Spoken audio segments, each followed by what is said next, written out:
नमस्कार बंधु। आप में से कईयों का एक प्रश्न है कि गूगल ट्रांसलेट अनुवादक परीक्षा की तैयारी के लिए अंग्रेजी से हिंदी या हिंदी से अंग्रेजी अनुवाद लिखने और करने में कितना कारगर है। क्या इसे मानक माना जा सकता है? बंधु, गूगल ट्रांसलेट गूगल द्वारा विकसित एक ऐसी मशीन अनुवादक है जो कई भाषाओं में पलक झपकते ही अनुवाद कर डालता है। यह आपके डॉक्यूमेंट का या आपकी बोलकर कही गई बातों का अनुवाद करता है।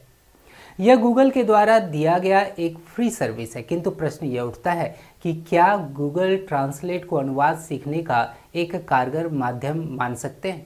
जवाब है, गूगल ट्रांसलेट अनुवाद सीखने में आंशिक रूप से सहायक सिद्ध हो सकता है।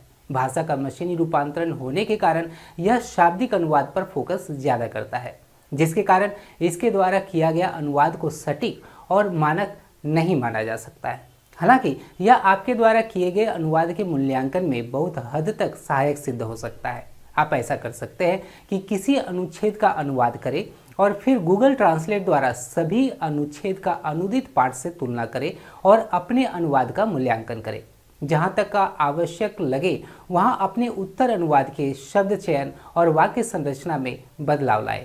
इसे 2 बार 3 बार पढ़कर परिष्कृत जरूर कर ले। यदि यह लगने लगे कि आपका उत्तर अनुवाद गूगल मूल पाठ का सटीक अनुवाद हो गया है, यह लगने लगे कि यह अनुवाद न रहकर एक सहज अनुच्छेद है जिसका अपना एक नेचुरल फ्लो है, तो समझ लीजिए कि आपकी अनुवाद की प्रक्रिया पूर्ण हुई। आप इस तरह से बिना शिक्षक के मार्गदर्शन के काफ़ी हद तक अनुवाद खंड में अच्छा करता हुआ अनुभव करेंगे और धीरे धीरे इस खंड में दक्षता हासिल करते चले जाएंगे। बंधु, यह बात हुई वैसे अभ्यर्थियों के लिए जिन्हें शिक्षक के मार्गदर्शन की कमी महसूस हो रही है या जो सेल्फ स्टडी पर फोकस्ड हो। ऐसी स्थिति में आप गूगल ट्रांसलेट को आंशिक रूप से शिक्षक मान सकते हैं। बंधु, सामान्यतः यह देखा जाता है कि अभ्यर्थी शाब्दिक अनुवाद करते हैं, न कि भावानुवाद। शाब्दिक अनुवाद उन्हीं बातों का हो सकता है जो सामान्य न होकर किसी विशेष क्षेत्र से संबंध रखता हो और उसमें प्रयुक्त होने वाले शब्द पारिभाषिक होंगे। जैसे विज्ञान, व्यवसाय, विधि, प्रशासनिक इत्यादि क्षेत्रों में पारिभाषिक शब्दों का प्रयोग मूल रूप से होता है। एक उदाहरण ले लें। स्क्रीन पर आप देख पा रहे हैं अपने देश की संविधान की प्रस्तावना को। इसे हम लोग एक अनुवाद अनुच्छेद मानकर गूगल ट्रांसलेट करेंगे और यह पता लगाएंगे कि गूगल ट्रांसलेट इस अनुच्छेद का अनुवाद किस तरह से किया है और यह कितना सटीक और शुद्ध है। एक बार हम हिंदी अनुच्छेद या प्रस्तावना को अच्छी तरह से पढ़ लें। अनुच्छेद है, हम भारत के लोग भारत को एक संपूर्ण प्रभुत्व संपन्न समाजवादी पंथ निरपेक्ष लोकतंत्रात्मक गणराज्य बनाने के लिए तथा उसके समस्त नागरिकों को न्याय, सामाजिक, आर्थिक और राजनीतिक विचार अभिव्यक्ति, विश्वास, धर्म और उपासना की स्वतंत्रता, प्रतिष्ठा और अवसर की समता प्राप्त करने के लिए तथा उन सब में व्यक्ति की गरिमा और राष्ट्र की एकता और अखंडता सुनिश्चित करने वाली बंधुता बढ़ाने के लिए दृढ़ संकल्प होकर अपनी इस संविधान सभा में आज तारीख 26 नवंबर 1949 ईस्वी को एतद द्वारा इस संविधान को अंगीकृत, अधिनियमित और आत्मसमर्पित करते हैं। यहाँ पर आप देख पा रहे हैं कि इस अनुच्छेद में कई पारिभाषिक शब्दावली का प्रयोग हुआ है, जैसे प्रभुत्व संपन्न, समाजवादी, पंथ निरपेक्ष, लोकतंत्रात्मक गणराज्य, अधिनियमित और आत्मार्पित जैसे कुछ शब्द पारिभाषिक शब्द है जो विधि और प्रशासनिक सेवाओं में प्रयुक्त होते हैं। पारिभाषिक शब्द को अंग्रेजी में टेक्निकल वर्ड्स कहते हैं। आवश्यकता है कि आप विधि, प्रशासनिक, विज्ञान, व्यवसाय के क्षेत्र में प्रयुक्त होने वाले पारिभाषिक शब्दावली को लर्न कर ले ताकि इससे संबंधित पूछे जाने वाले अनुच्छेद का अनुवाद करने में प्रॉब्लम नहीं आवे। अब बंधु जानते हैं कि दिए गए अनुच्छेद में और क्या क्या गौर करने वाली चीज़ें हैं। आप पाएंगे कि इस अनुच्छेद में अर्थात संविधान की प्रस्तावना में केवल एक ही वाक्य का प्रयोग हुआ है जिसमें सब्जेक्ट या कर्ता के रूप में हम भारत के लोग हैं और इसका अपना फाइनाइट वर्ब अंगीकृत, अधिनियमित और आत्मार्पित करते हैं है और इस वर्ब का ऑब्जेक्ट इस संविधान को है।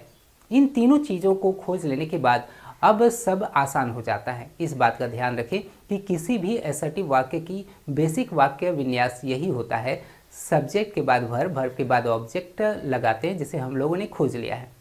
अन्य जितने भी शब्द है वे भाव के अनुसार उसको जगह देंगे।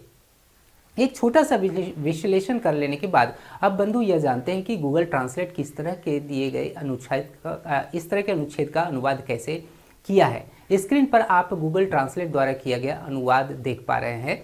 आप ध्यान दें कि गूगल ट्रांसलेट ने subject we the people of India को सही जगह पर रखा तो है, किंतु एक बार और सब्जेक्ट वी का प्रयोग कर डाला है जो ग्रामेटिकली रॉन्ग है। और एक बात की सरेंडर दिस कॉन्स्टिट्यूशन का सब्जेक्ट वी है और इस तरह से इसका अर्थ यह हो जा रहा है कि हम लोग संविधान को समर्पित करते हैं, जबकि होना यह चाहिए कि संविधान के प्रति हम लोग समर्पित है। ये कुछ टेक्निकल चीज़ें हैं जो अनुवाद करने के क्रम में ध्यान देना अति आवश्यक है। अब बंधु इसका सही अनुवाद देखते हैं और गौर करते हैं कि कहाँ गूगल ट्रांसलेट से मिस्टेक हुआ है।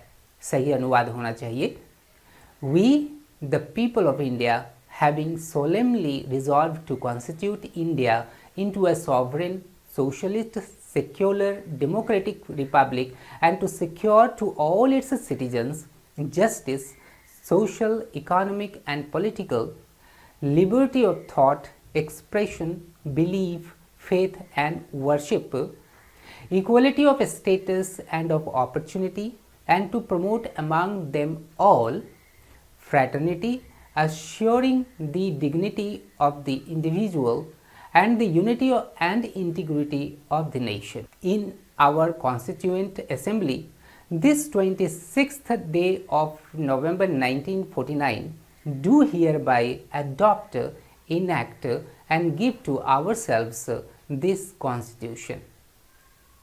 बंधु आप यहाँ गौर कर पा रहे हैं कि subject we the people of India का प्रयोग एक ही बार हुआ है और सरेंडर के जगह पर गिव टू आवरसेल्व्स का प्रयोग हुआ है। गूगल ट्रांसलेट यदि दोबारा सब्जेक्ट का प्रयोग नहीं करता और सरेंडर जो एक ट्रांजिटिव वर्ब है के बाद एक ऑब्जेक्ट के रूप में आवरसेल्व्स लगा देता तो काफ़ी हद तक यह सही हो जाता। ओके, तो बंधु आपने देखा कि गूगल ट्रांसलेट अनुवाद सीखने और अपने अनुदित पाठ का मूल्यांकन करने में काफ़ी सहायक सिद्ध हो सकता है, किंतु इस पर पूर्ण रूपेण निर्भर नहीं रहा जा सकता है। जैसा कि मैंने इस लेक्चर में अनुवाद करने और उसका मूल्यांकन करने बतलाया है, आप ऐसा ही करें। आप अवश्य इस खंड में दक्षता हासिल कर लेंगे, किंतु यह टाइम टेकिंग है और थोड़ा शंका भी होता है कि फाइनली हमने अनुवाद हर तरह से सही किया है कि नहीं। तो बंधु इसके लिए किसी सीनियर का सहयोग या किसी शिक्षक का सहयोग आवश्यक होगा। आप हमारे ऑनलाइन कोर्सेज से जुड़ सकते हैं। कोर्सेज का लिंक हमारे डिस्क्रिप्शन बॉक्स में दिए गए हैं। आप डिस्क्रिप्टिव इंग्लिश की पढ़ाई के लिए मेरे अंग्रेजी में व्याख्यान को यूट्यूब चैनल बैंकविज में आकर पढ़ाई अवश्य करें। आप एसएससी, जीएसटी और राजभाषा अधिकारी परीक्षा के डिस्क्रिप्टिव पेपर की पढ़ाई हमारे वेबसाइट www.bankviz.com पर आकर करें। काफ़ी पाठ्य सामग्री आपको यूं ही पढ़ने के लिए मिलेंगे। आप कमेंट्स करके यह अवश्य बताएं कि आप किस विषय पर हमसे व्याख्यान की आशा रखते हैं। बहुत बहुत शुभकामनाएं।